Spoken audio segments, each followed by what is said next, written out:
Hello, ഇന്നൊരു tasty ആയിട്ടുള്ള കക്കറോട്ടീൻ്റെ റെസിപ്പിയാണ്. ബീഫ് വെച്ചിട്ടും ചിക്കൻ വെച്ചിട്ടും എല്ലാം ഉണ്ടാക്കിയെടുക്കാൻ പറ്റിയ നല്ലൊരു അടിപൊളി ഐറ്റമാണ് ഈ കക്കറോട്ടി. ഞാനിപ്പോൾ ഇവിടെ ബീഫ് ഉപയോഗിച്ചിട്ടാണ് ഇത് ഉണ്ടാക്കിയിട്ടുള്ളത്. ഇത് ഉണ്ടാക്കാത്ത ആരെങ്കിലും ഉണ്ടെങ്കിൽ എന്തായാലും ഇതൊന്ന് ഉണ്ടാക്കി നോക്കണം. അത്രയ്ക്ക് ടേസ്റ്റി ആയിട്ടുള്ളൊരു സാധനമാണ്. ഇതിനെങ്ങനെയാണ് ഉണ്ടാക്കാൻ നോക്കാം. അതിനു മുമ്പേ ചാനലൊന്ന് സബ്സ്ക്രൈബ് ചെയ്ത് സപ്പോർട്ട് ചെയ്യണേ.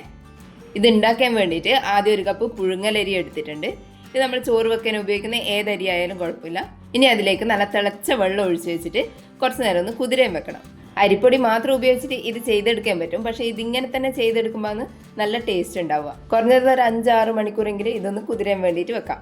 ഇനി ഇത് തയ്യാറാക്കാൻ വേണ്ടിയിട്ട് ബീഫ് എടുത്തിട്ടുണ്ട്. 1 കിലോ ബീഫാണ് എടുത്തിട്ടുള്ളത്. ഇതുപോലെ എല്ലോട് കൂടിയിട്ടുള്ള കഷ്ണങ്ങളാണ് എടുത്തിട്ടുള്ളത്. എല്ലും കൂടി ഉണ്ടാകുമ്പോൾ ഇതിന് നല്ല ടേസ്റ്റ് ഉണ്ടാവുക. ഇതുപോലെ ചെറിയ കഷ്ണങ്ങളാക്കിയിട്ട് മുറിച്ചെടുത്തിട്ടുണ്ട്. ഇനി ഒരു കുക്കർ എടുക്കുക. അതിൻ്റെ അകത്തേക്ക് കുറച്ച് ഓയിൽ ഒഴിച്ചു കൊടുക്കുക. അതിനകത്തേക്ക് ഒരു 3 മീഡിയം സൈസ് സവാള നീളത്തിൽ കനം കുറഞ്ഞ് അരിഞ്ഞിട്ട് ഇതിൻ്റെ അകത്തേക്ക് ചേർത്ത് കൊടുക്കുക. കൂടെ തന്നെ കുറച്ച് ഉപ്പും ഇട്ട് കൊടുത്തിട്ട് നന്നായിട്ടൊന്ന് വഴറ്റിയെടുക്കണം. കുക്കറിൽ ചെയ്തെടുക്കുന്നതാണെങ്കിലും ഉള്ളി നന്നായിട്ടൊന്ന് വഴറ്റിയെടുക്കണം. ഉള്ളി ഒന്ന് വാടി കളറെല്ലാം മാറി വരുന്ന സമയത്ത് ഇതിൻ്റെ അകത്തേക്ക് ഇഞ്ചിയും വെളുത്തുള്ളിയും പച്ചമുളകും കൂടി ചതച്ചത് ഇതിൻ്റെ അകത്തേക്ക് ചേർത്ത് കൊടുക്കുക. 3 ഒരുമിച്ചിട്ട് തന്നെ ചതച്ചിട്ട് അത് ചേർത്ത് കൊടുക്കുന്ന. ഒരു 10 അല്ലി വെളുത്തുള്ളിയും 1 കഷ്ണം ഇഞ്ചിയും 2 പച്ചമുളകാണ് ചതച്ചെടുത്തിട്ടുള്ളത്. ഇതിന് നന്നായിട്ടൊന്ന് വഴറ്റിയെടുക്കണം. ഇഞ്ചിൻ്റെയും വെളുത്തുള്ളിൻ്റെയും എല്ലാം പച്ചച്ചൊവ്വ മാറുന്നവരെ നന്നായിട്ടൊന്ന് വഴറ്റിയെടുക്കുക. ഇനി ഇതിൻ്റെ അകത്തേക്ക് പൊടികൾ ചേർത്ത് കൊടുക്കണം. അതിന് വേണ്ടിയിട്ട് 1/2 ടീസ്പൂൺ മഞ്ഞൾപ്പൊടി ചേർത്ത് കൊടുക്കുന്നുണ്ട്. 2 ടേബിൾ സ്പൂൺ മല്ലിപ്പൊടി ചേർത്ത് കൊടുക്കുക. 1/2 ടേബിൾ സ്പൂൺ ഗരം മസാല ചേർത്ത് കൊടുക്കുന്നുണ്ട്. ഇതിൻ്റെ കൂടെ തന്നെ 1 ടേബിൾ സ്പൂൺ കാശ്മീരി മുളക് പൊടി കൂടി ചേർത്ത് കൊടുക്കുന്നുണ്ട്. ഇനി ഇതെല്ലാം കൂടി നന്നായിട്ടൊന്ന് വഴറ്റിയെടുക്കണം.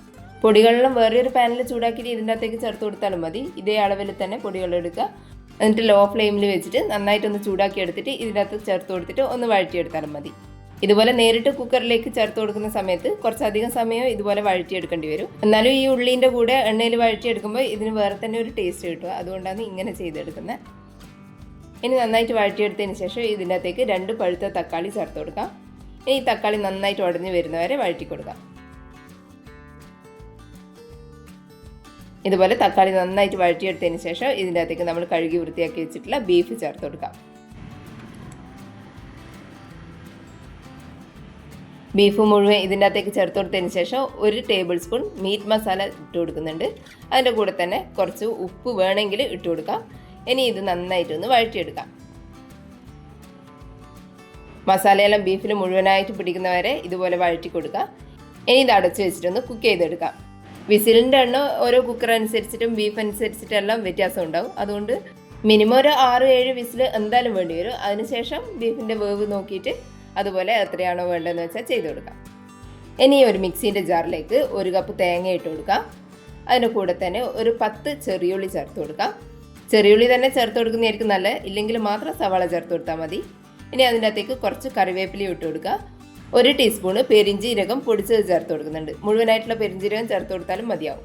ഇനി ഇത് നന്നായിട്ടൊന്ന് ചതച്ചെടുക്കാം. ഒട്ടും വെള്ളമൊന്നും ചേർക്കാതെ ഇതുപോലെ ഒന്ന് ചതച്ചെടുത്തിട്ടുണ്ട്. അതൊന്ന് മാറ്റി വെച്ചതിന് ശേഷം മിക്സീൻ്റെ ജാറിലേക്ക് വീണ്ടും 1 കപ്പ് തേങ്ങ ചേർത്ത് കൊടുക്കാം. ഒരു 10 ചെറിയുള്ളി ചേർത്ത് കൊടുക്കാം. പിന്നെ 1 ടീസ്പൂണ് പെരിഞ്ജീരകം പൊടി ചേർത്ത് കൊടുക്കുക. കൂടെ തന്നെ കുറച്ച് മഞ്ഞളും കൂടി ചേർത്തിട്ട് കുറച്ച് വെള്ളം ഒഴിച്ചിട്ട് നന്നായിട്ടൊന്ന് അരച്ചെടുക്കാം. കറിക്കെല്ലാം അരക്കുന്ന പോലെ അത്ര ഫൈനായിട്ട് അരക്കണമെന്നില്ല. കുറച്ച് തരിതരിപ്പായിട്ട് തന്നെ അരച്ചെടുക്കാം. ഇനി നമ്മൾ കുതിർത്ത് വെച്ചിട്ടുള്ള അരി നന്നായിട്ട് ഇതുപോലെ കുതിർന്ന് വന്നിട്ടുണ്ട്. ഇനി ഇതൊന്ന് അരച്ചെടുക്കാം. അതിന് വേണ്ടിയിട്ട് ഒരു മിക്സീൻ്റെ ജാറിലേക്ക് ഈ അരി ചേർത്ത് കൊടുക്കുക. എന്നിട്ട് ഇത് അരയാൻ വേണ്ടിയിട്ട് മാത്രം വെള്ളം ഒഴിച്ച് കൊടുക്കുക. കുറച്ച് വെള്ളം ഒഴിച്ച് കൊടുത്തിട്ട് നന്നായിട്ട് തിക്കായിട്ട് ഇത് അരച്ചെടുക്കണം. കൂടുതൽ വെള്ളം ചേർത്ത് കഴിഞ്ഞാൽ നമുക്കിത് കുഴച്ചെടുക്കാൻ ബുദ്ധിമുട്ടായിരിക്കും. അതുകൊണ്ട് കുറച്ച് മാത്രം വെള്ളം ഒഴിച്ചിട്ട് ഇത് നന്നായിട്ടൊന്ന് അരച്ചെടുക്കാം. ഇനി അരി അരച്ചത് നമ്മൾ കുറച്ച് വലിയ പാത്രത്തിലേക്ക് മാറ്റിയതിന് ശേഷം അതിൻ്റെ അകത്തേക്ക് ചതച്ച് വെച്ചിട്ടുള്ള തേങ്ങേൻ്റെ മിക്സ് ചേർത്ത് കൊടുക്കുക. കുറച്ച് ഉപ്പും കൂടി ചേർത്തിട്ട് ഇത് നന്നായിട്ടൊന്ന് മിക്സ് ചെയ്തെടുക്കുക. സ്പൂൺ കൊണ്ടോ ഫോർക്ക് കൊണ്ടോ എങ്ങനെയെങ്കിലും ഒന്ന് മിക്സ് ചെയ്തെടുക്കുക ഇതുപോലെ. ഇനി ഇതിൻ്റെ അകത്തേക്ക് 1 കപ്പ് അരിപ്പൊടി ഉണ്ടല്ലോ, നമ്മൾ പത്തിരിക്കെല്ലാം എടുക്കുന്ന അരിപ്പൊടി, അത് ഇതിൻ്റെ അകത്തേക്ക് 1 കപ്പ് ചേർത്ത് കൊടുക്കാം. ഇനി ഇത് നന്നായിട്ടൊന്ന് മിക്സ് ചെയ്തെടുക്കാം.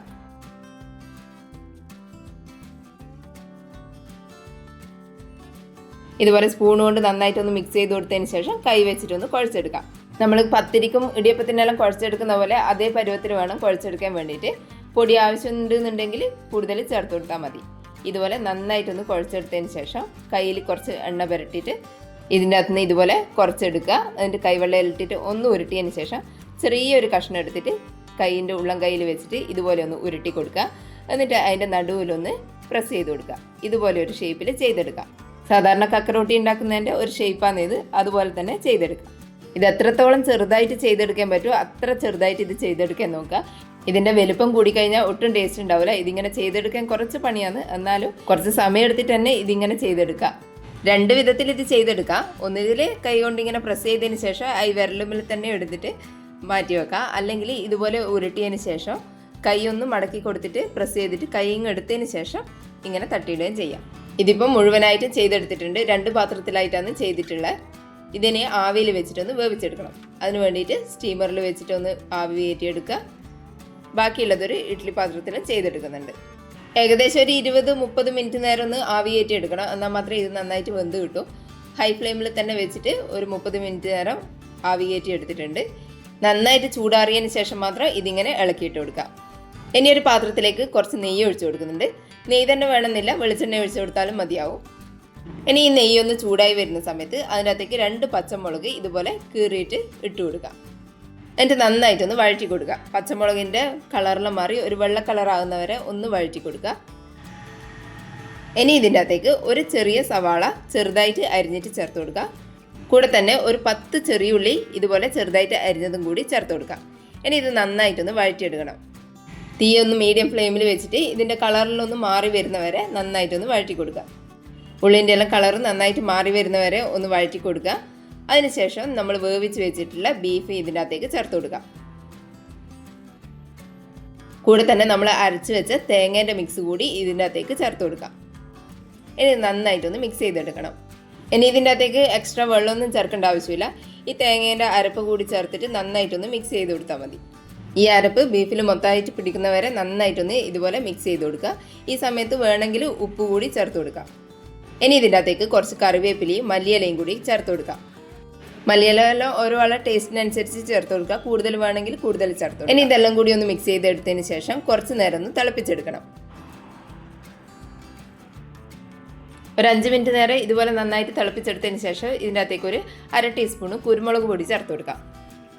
ഇനി എല്ലാം കൂടി നന്നായിട്ടൊന്ന് മിക്സ് ചെയ്ത് കൊടുത്തതിന് ശേഷം നമ്മൾ വേവിച്ച് വെച്ചിട്ടുള്ള ഒറോട്ടി ഇതിൻ്റെ അകത്തേക്ക് ചേർത്ത് കൊടുക്കാം.